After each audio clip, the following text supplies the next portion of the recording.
Kidcraft kitchen. We kindly did some modifications to. We lit her refrigerator. Put a background behind the stove, backsplash in back here. Took the wooden knob hooks out and put stainless steel hooks for her pans so they fit. Her oven is motion sensor lit. Microwave is motion sensor lit. Backsplash back here is custom done.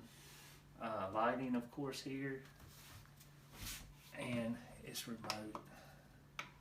So made a few adjustments to it and hope she has a lot of fun with it.